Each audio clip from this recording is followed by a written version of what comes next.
14 Agustus 1945, Jepang menyerah kalah dari Sekutu, tanda berakhirnya Perang Dunia Kedua.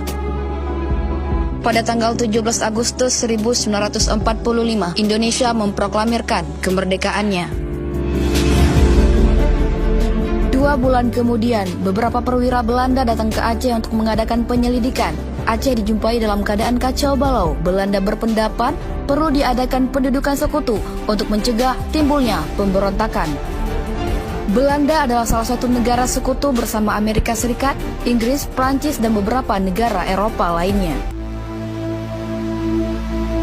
Desember 1945, pendudukan Belanda tidak pernah terjadi sampai Jepang meninggalkan Aceh. Sekutu masih sibuk mengurus Jawa, sedangkan Sumatera dan Aceh mengambil jalannya sendiri, mandiri mengurus pemerintahan dalam sebuah pemerintahan republik yang telah didirikan.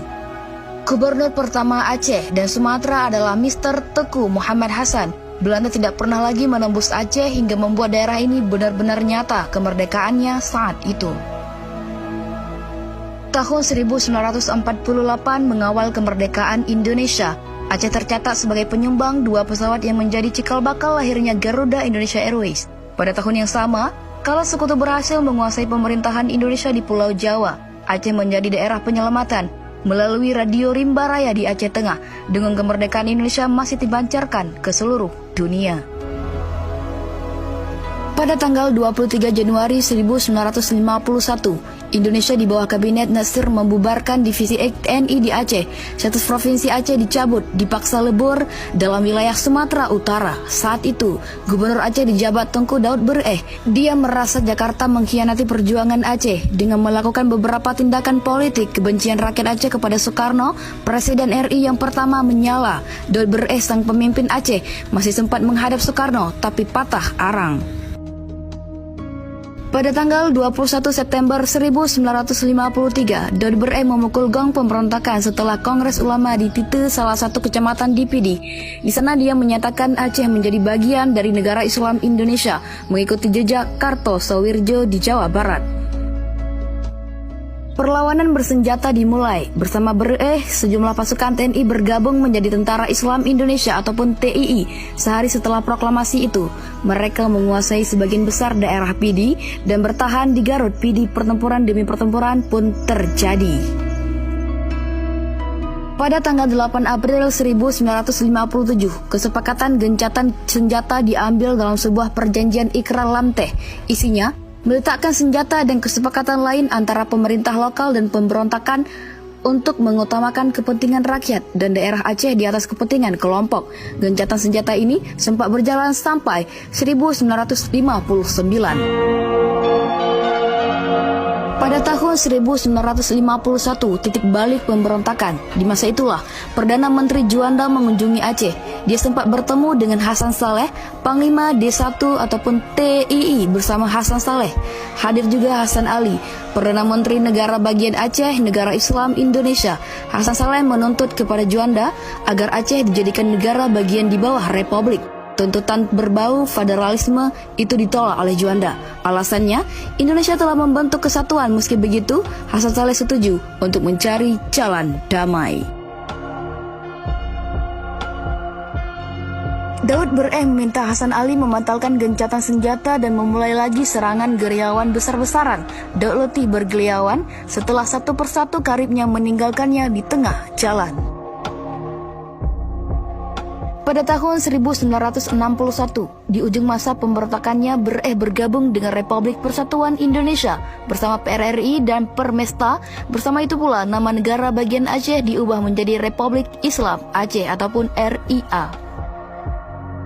Saat Syamaun Gaharu digantikan Kolonel Muhammad Jasin menjadi Komandan Daerah Militer Aceh. Jasin berhasil mendekati Tengku Daud Bereh dengan rasa hormat dan terus-menerus menyerukan agar pemimpin pemberontak itu mau turun gunung. Sejak tahun 1961, surat menyurat keduanya terus berlangsung. Bahkan Yasin berani bertemu langsung dengan Bereh untuk berdialog empat mata. Pada tanggal 9 Mei 1962, dengan berbagai bujukan jalan panjang Jasin, akhirnya Bereh luluh. Dia bersedia turun gunung beserta pasukan setianya yang dipimpin oleh Tengku Ilyas Lebe. daerah Aceh kembali seperti semula, bahkan berstatus istimewa. Istimewa tak membuat Aceh benar-benar berbeda dengan daerah lain. Rakyat belum sejahtera meski sumber migas melimpah ruah di Aceh setelah ditemukan pada tahun 1970 di ladang Arun Aceh Utara. Gas dan minyak bumi hanya menguntungkan pusat. Aceh hanya menonton kekayaan alam itu dari luar pagar. Pada tanggal 4 Desember 1976, alasan keadilan dan kesejahteraan rakyat Aceh, 14 tahun setelah Tengku Daud Bereh turun gunung, Tengku Hasan Muhammad di Tiro memimpin pemberontakan, memproklamirkan gerakan Aceh Merdeka ataupun GAM di Tiro, PD. Seterusnya kekacauan terjadi di Aceh. Hasan di Tiro kembali memimpin pemberontakan dari Swedia. Berbagai operasi digelar TNI di Aceh untuk menumpas GAM. Pemberontakan tak kunjung padam. Pada tahun 1989, Aceh ditetapkan sebagai daerah operasi militer ataupun DOM. Dengan operasi Jari Merahnya berlangsung selama 10 tahun, operasi itu dicatat banyak memakan korban. Pada tanggal 7 Agustus 1998, DOM dicabut. Setelah Presiden Soeharto tidak lagi menjabat, suara rakyat menuntut pengadilan hak asasi manusia ataupun HAM makin gencar dilakukan. Setelah DOM dicabut, tuntutan kemerdekaan Aceh yang disuarakan oleh Gerakan Aceh Merdeka kian bergema. Pada tahun 1999, muncul tuntutan referendum sebagai akumulasi kekecewaan rakyat Aceh pada pemerintahan Jakarta. Tuntutan itu dimobilisasikan oleh para intelektual Aceh yang terhimpun dalam Sentral Informasi Referendum Aceh ataupun SIRA. SIRA didirikan di Banda Aceh pada 4 Februari 1999. Pada tanggal 8 November 1999, SIRA memobilisasikan rakyat Aceh menggelat aksi kolosal di Banda Aceh, menuntut referendum. Hampir 1 juta rakyat Aceh dari berbagai kabupaten memenuhi Banda Aceh. Aksi dipusatkan di Masjid Raya Baitur Rahman. Pada tahun 2000, keinginan rakyat Aceh untuk menentukan nasib sendiri semakin bergema dengan kelahiran berbagai organisasi perlawanan rakyat di Aceh seperti Karma, Farmidia, SMUR, FPDRA, SPURA, Perak, dan Hantam yang lahir dengan mengusung berbagai macam isu. Dalam masa-masa itu, dialog-dialog terus dilanjutkan antara GAM dan RI untuk mencari jalan aman. Kesepakatan yang mulai dirintis sejak Januari 2000 kemudian melahirkan Jeda Kemanusiaan yang ditandatangani pada 12 Mei 2000. Keamanan ini di Jeddah naik turun. Pada tanggal 6 Mei 2002, Himpunan Mahasiswa Anti Militer ataupun Hantam mengusung isu anti-militarisme membuat sebuah aksi spektakuler pada tahun 2002. Mereka menuntut Kesfir antara RI dan GAM, mengusung 4 bendera seperti bendera GAM, RI, referendum, dan bendera PBB. Aksi berakhir dengan penangkapan semua peserta aksi. Unjuk rasa ini memberikan makna khusus bahwa intervensi PBB untuk memediasi konflik Aceh tak dapat ditolak. Pada tanggal 9 Desember 2002, situasi keamanan relatif baik setelah pihak GAM dan pemerintah Indonesia menandatangani perjanjian damai di Jenewa, Swiss. Kendati bentrok terus berlanjut, tetapi minimal kualitasnya tidak seperti dulu. Komite Keamanan Bersama yang terdiri dari 3 pihak, yakni Indonesia, GAM, HDC. Sebagai penengah pun dibentuk. Komite itu terkenal dengan nama Joint Security Committee ataupun JSC. Pada tanggal 9 Februari 2003, perjanjian COH memasuki tahap penting dan kritis. Kedua pihak telah sepakat sejak hingga 5 bulan ke depan melucuti senjata masing-masing. Pelucutan senjata akan diawasi oleh komite bersama itu. Masalahnya, proses perundingan kemudian gagal.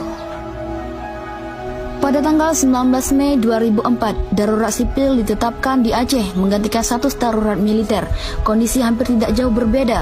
Aceh seakan tertutup dari dunia luar. Ratusan korban muncul, terbanyak dari pihak sipil, baik pemerintahan maupun TNI tidak pernah mengumumkan secara pasti berapa korban sipil yang muncul.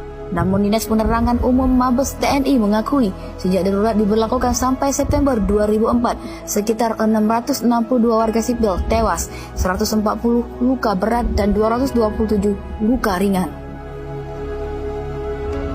Pada tanggal 26 Desember 2004, Aceh mencatat sejarah baru. Bencana hebat gempa dan tsunami melanda. Sekitar 129.775 orang tewas, 36.786 orang hilang, dan 170